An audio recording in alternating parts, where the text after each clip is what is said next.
नमस्कार, मैं नेहा श्रीवास्तव। आप देख रहे हैं आई न्यूज में आपका स्वागत है। आइए नजर डालते हैं अब तक की कुछ प्रमुख खबरों पर। नमस्कार, मैं कोनिका दास। मैं मौजूद हूँ ग्राम सभा हरिपुर में, जहाँ मेरे साथ प्रधान प्रतिनिधि के रूप में राजन सिंह जी मौजूद है।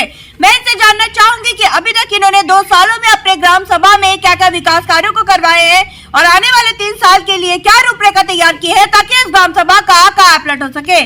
राजन जी, आपका हमारे चैनल में स्वागत है। जी, बहुत बहुत धन्यवाद। मैं राजन सिंह हरिपुर ग्राम सभा प्रतिनिधि। आपने अभी तक 2 सालों में अपने ग्राम सभा में क्या क्या विकास कार्यों को अंजाम दिए हैं? हमारे ग्राम सभा में पंचायत भवन, जो अभी तक पूरी तरीके से निर्मित नहीं था, 55 सालों से हमारे यहाँ पंचायत भवन नहीं था, तो पंचायत भवन हमारा बन के तैयार हो चुका है।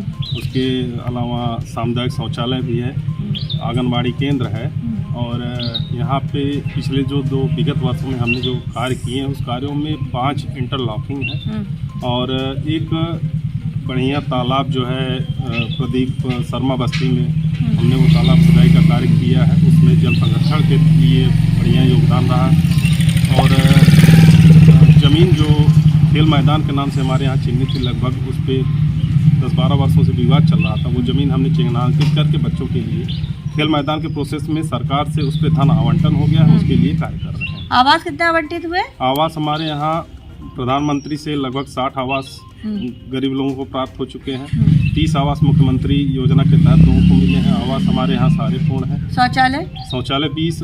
इसके पूर्व में शौचालय की जो सरकार की मंशा के अनुरूप शौचालय पूरे ग्राम सभा में बैठे हुए थे, जो बचे हुए लोग थे, 20 लोगों को हमने शौचालय लगा। स्वच्छ भारत मिशन में आपकी क्या राय है? स्वच्छ भारत तो स्वस्थ भारत, स्वच्छता को लेकर आप अपने ग्राम सभा में क्या क्या काम करवा रहे हैं? स्वच्छता को लेकर हमारे यहाँ देखिए RRC सेंटर और नाडेप और ये जो सरकार की ये और सोख्ता गड्ढा, नाली, ये सब का कार्य अभी चल रहा है। RRC सेंटर बन चुका है? RRC सेंटर हमारे यहाँ जमीन विवादित होने के कारण अभी माननीय SDM साहब को हमने एक लेटर भेजा है। हमारे यहाँ जमीन का चिन्हांकन नहीं हो पा रहा है। हमारी आबादी जो है आधी रोड की इस तरफ है, आधी रोड के उस तरफ है, तो इसमें ग्राम सभा की जमीनें जो बहुत ज्यादा नहीं बची हैं, जहाँ बची वहाँ विवादित है जी। तो इसके लिए हमने अभी काम रुका हुआ है जी, RRC सेंटर का काम कूड़ा गाड़ी वाड़ी हो आ चुका नहीं। जब तक RRC सेंटर नहीं बन जाता हम कूड़ा गाड़ी लेके करेंगे क्या? RRC सेंटर हमारा स्थापित हो जाए और फिर हम वहाँ की सारी चीज़ें मुहैया करा दें, उसको बनवा दें, सेट वगैरह का निर्माण हो जाए, तो कूड़ा गाड़ी के बजट आ चुका है। बजट हमारे पास ग्राम सभा के पास सुरक्षित रखा हुआ है, लेकिन अब सिर्फ जमीन की असुविधा होने के कारण हम उसको बनवा नहीं पाए। अच्छा, स्वास्थ्य की बात करूं तो हमारे उप मुख्यमंत्री ब्रिजेश पाठक जी स्वास्थ्य मंत्री भी है, स्वास्थ्य के प्रति काफी जागरूक है, तो आप अपने ग्राम सभा में स्वास्थ्य को किस स्तर पर आगे ले आना चाहते हैं? स्वास्थ्य के हिसाब से सरकार की जो पहल है, हमारे यहाँ चिकित्सालय की जमीन जो आपको ये भी बताया, नवयोग मंगल दल हमारे यहाँ खेल का मैदान है, उसके बगल जो है सटा हुआ चिकित्सालय के नाम से जमीन है, वो शासन को प्रस्तावित के लिए होम्योपैथिक अस्पताल के लिए भेजा जा चुका है और उसका प्रस्ताव लगभग होम्योपैथिक चिकित्सालय में विचाराधीन है। अच्छा। बस कुछ ही समय उसका निर्माण भी शुरू होना। अच्छा जी। अगर मैं बात करूं आपका ड्रीम प्रोजेक्ट, आपका कोई ड्रीम प्रोजेक्ट, आपका सपना जो आप अपने ग्राम सभा के लिए करना चाहते हैं, जो किसी प्रधान नहीं के पर आप करना चाहते हैं? हाँ, ये करना ज्यादातर देखिए, मैं जमीन से जुड़ा लोगों के बीच रहने वाले स्तर पे ये पता चला है कि हमारे यहाँ जैसे छोटे छोटे कार्यक्रमों को करने के लिए लोगों के पास पूर्ववाइज जमीन नहीं है, जमीन की उपलब्धता नहीं। जैसे बारात घर का निर्माण कराना सबसे मेरा सवाल अगला यही था, बारात घर और शमशान घाट की अति आवश्यक है। शमशान घाट हमारे यहाँ से दूरी महज 5 किलोमीटर है, तो वहाँ पे लोग लगभग हमारे गांव के दाह संस्कार जो होते हैं लगभग सब यही इब्राहिमपुर घाट के आसपास होता है। तो सबसे बड़ी समस्या हमारे यहाँ सिर्फ बारात घर की होती है। आपकी ग्राम सभा में जब सर्वे किए तो बहुत सी जनता से मुखातिब हुए, जिनका कहना था कि बारात घर न होने के कारण आम जो गरीब तबके के लोग हैं उनको शादी ब्याह में दिक्कत होती है। नालियों की साफ सफाई इस बीच नहीं हो रही है, जिससे नल निकासी न होकर नालियों में जल भराव रहता है, मच्छरों का प्रकोप बढ़ता जा रहा है और फॉगिंग भी नहीं हो रही है। तो यही सब बारे में आपसे मैं मुखातिब हुई कि इस पर आप क्या कहना चाहते हैं? फॉगिंग इसके पहले कराया गया था। फॉगिंग इसके नाली की साफ सफाई से फिर से कुछ प्रभावित हुई। जो हमारे यहाँ ये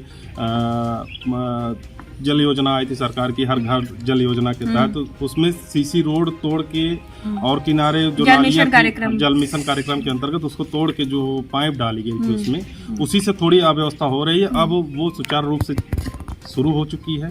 जहाँ पानियों का संसाधन हो गया, जहाँ नालियों की दिक्कत आ रही है, वहाँ पे हमने नालियों का प्रस्ताव भी माननीय खंड विकास अधिकारी महोदय से उसको स्वीकृत कराया गया है।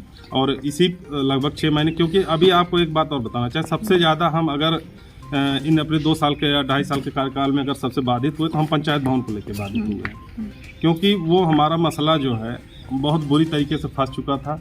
जो सरकारी ज़मीन थी पंचायत भवन के नाम से, हमारे चिकित्सालय के नाम से, खेल मैदान के नाम से, वो एक विद्यालय के निजी हित के कब्जे में थी और उसको अधिकारियों के सहयोग से पंचायत भवन की ज़मीन के ही बिन में हम अभी कर पाए, पंचायत भवन बनवा पाए, इसीलिए हमारे काम में थोड़ा विलम्ब हुआ। अच्छा, आपका ड्रीम प्रोजेक्ट बारात घर है, आप बारात घर अपने ग्राम सभा में बारात घर हम चाहते हैं। लिखित आवेदन किया इसके लिए? हाँ, लिखित आवेदन। प्रतिलिपि है आपके पास? प्रतिलिपि पंचायत भवन पे। कोई भी आप आवेदन करिए, प्रतिलिपि हमें व्हाट्सएप करिए और अपने पास भी रखिए। अच्छा, आपके ग्राम सभा में कोटेदार और लेखपाल की क्या स्थिति है? लेखपाल हमारे सहयोगी बहुत बढ़िया सहयोग करते हैं। लेखपाल हमारे फुलकेन यादव जी हैं। वो अभी जो भी जैसे कोई समस्या आती है तो एसडीएम साहब के माध्यम से अवगत करा के वो समस्या का तुरंत निराकरण करते हैं। जो भी रोड की पैमाइश हुई, जो भी नाली की पैमाइश हुई, वो त्वरित समाधान होता है और लेखपाल अच्छे हैं, कोटेदार सहयोग करते हैं। कोटेदार रामफेर सिंह है हमारे यहाँ अनाज वितरण में, और किसी भी प्रकार की अभी कोई समस्या हमारे गांव से नहीं आई है। जो भी आती है उसको मिलके और अनाज वितरण में सहयोग करते हैं। और सरकार से आप क्या मदद चाहते हैं? सरकार से जो मदद मिल रही है उस मदद के सहयोग से हम अपने गांव को आगे ले जाना चाहते हैं और नई नई योजनाएं जो हैं, जैसे ये हमको बारात घर की एक आवश्यकता बहुत ज़्यादा पड़ रही है और हमारे गांव में 2 पूर्व में लगभग नाली की समस्या है, लगभग 250 से 300 मीटर की। उसी का एक आवेदन और हमने एसडीएम साहब को दिया है, जिसके माध्यम से खंड विकास अधिकारी महोदय को प्रेषित भी किया है और इसके लिए भी समय उन्होंने मांगा। हमारे साथ प्रधान प्रतिनिधि जी मौजूद थे, जिनका साफ तौर पे कहना है कि इन्होंने अथक प्रयास किए ताकि इस ग्राम सभा को नंबर 1 ग्राम सभा बनाया जाए। जैसा कि इन्होंने साफ तौर पे कहा कि इनका ड्रीम प्रोजेक्ट का सप्ताह है इस ग्राम सभा में बारात घर बनाना, जिस पर इन्होंने लिखित आवेदन भी कर दिया है। जब हम ग्राम सभा में सर्वे किए तो बहुत सी जनता हमसे मुखातिब हुए थे, जिनका कहना था कि नालों की साफ सफाई नहीं हो रही है, कूड़ेदानी की व्यवस्था नहीं हो पाई, ये बारात घर की समस्या है जिससे आम जनमानस को शादी ब्याह में दिक्कतों का सामना करना पड़ता है। लेकिन हमने भी आपसे वादा किया था कि गाँव की कहानी प्रधान की जुबानी आप तक ले आएंगे, प्रधान की समस्याओं से भी आपको रूबरू कराएंगे ताकि आप इनको वक्त दे। इनके पास अभी भी 3 साल का वक्त है, जैसे जैसे बजट आएगा अपने ग्राम के विकास के लिए वैसे वैसे काम कराएंगे और हमें उम्मीद भी है प्रधान जी कि आप ग्रामवासी की समस्याओं को इसी तरह न केवल सुनिएगा, उसका निवारण भी करते रहेंगे। बिल्कुल करेंगे। अब देखने वाली बात ये होगी कि इस ग्राम सभा को हम एक आदर्श ग्राम सभा के रूप में ले जाते हैं। यानी वीडियो के साथ मैं कोनिका दास, आई न्यूज़ उत्तर प्रदेश, लखनऊ। तो अब तक के लिए बस इतना ही। बने रहिए आई न्यूज़ के साथ और अधिक जानकारी के लिए हमारे चैनल को लाइक कीजिए, सब्सक्राइब कीजिए और बेल आइकन प्रेस करना ना भूलें। धन्यवाद।